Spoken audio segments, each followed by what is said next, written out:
ಮಾತನಾಡುವ ನಡೆದಾಡುವ ದೈವ ಸದ್ಗುರು ಶಿವಾನಂದ ಭಾರತಿ ಅಪ್ಪಂಗಳವರು ನಮ್ಮೆಲ್ಲರಿಗೆ ಆಶೀರ್ವಾದವನ್ನು ಅನುಗ್ರಹಿಸಬೇಕಾಗಿ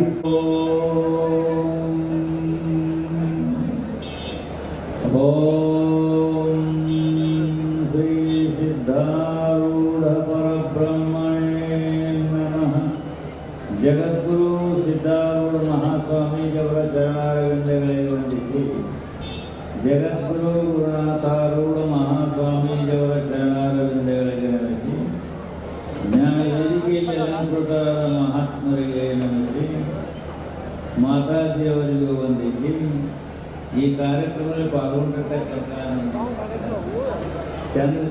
ಜಗತ್ಸೆತ್ತರಗಳನ್ನು ಮೊದಲು ಮಾಡಿಕೊಂಡು ಕಾರ್ಯಕ್ರಮದಲ್ಲಿ ಪಾಲ್ಗೊಂಡಿರುವ ನಿಮ್ಮೆಲ್ಲರಿಗೂ ಧನ್ಯವಾದಗಳನ್ನು ಹೇಳಿ, ಎರಡು ಮಾತು ಇಲ್ಲಿವರೆಗೆ ಎಲ್ಲ ಮಾತನ್ನ ಹೇಳ್ಯಾರ. ಇನ್ನು ಉಳಿಸೋದು 2 ಗಂಟೆಗೆ ಐತಿ. ಮನುಷ್ಯ ಜನ್ಮವನ್ನು ನಾವು ಕೊಟ್ಟು ಬಂದ ಮೇಲೆ ಮನುಷ್ಯ ತನ್ನ ನಿಜದ ಅರಿವನ್ನು ಅರಿಬೇಕಂತ ಹೇಳಿದರು. ಸದ್ರೂಪವಾದಂಥ ಸಚ್ಚಿದಾನಂದ ನಿತ್ಯ ಪರಿಪೂರ್ಣವಾದ ಪರಮಾತ್ಮನ ಯಥಾರ್ಥ ಜ್ಞಾನವನ್ನು ಮಾಡಿಕೊಂಡ ಈ ಮನುಷ್ಯ ಜನ್ಮವನ್ನು ಸಾರ್ಥಕ ಮಾಡಿಕೊಂಡ ಮುಕ್ತರಾಗಬೇಕು. ಅದೇ ಮಾನವನ ಮುಖ್ಯ ಉದ್ದೇಶ. ಅದಕ್ಕೋಸ್ಕರವಾಗಿ ಇಲ್ಲಿ ತನಕ ಎಲ್ಲ ಮಾತುಗಳು ಸದ್ರೂಪದ ವಿಷಯಕವಾಗಿ ನಮ್ಮೆಲ್ಲರ ಸ್ವರೂಪ ಸಚ್ಚಿದಾನಂದ ನಿತ್ಯ ಪರಿಪೂರ್ಣವಾದ ಪರಬ್ರಹ್ಮ, ಆ ಪರಮಾತ್ಮನ ಸ್ವರೂಪವೇ ನಾವಿದ್ದೇವೆ. ಈ ದೇಹ ಇದು ಪಂಚಮಹಾಭೂತಾತ್ಮಕವಾದಂಥದ್ದು.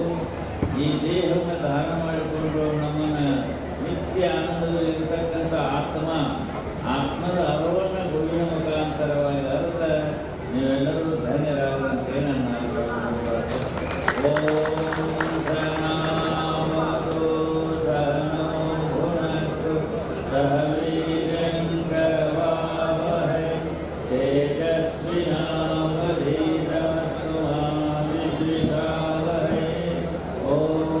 ಶಾಂತಿ ಶಾಂತಿ ಶಾಂತಿ.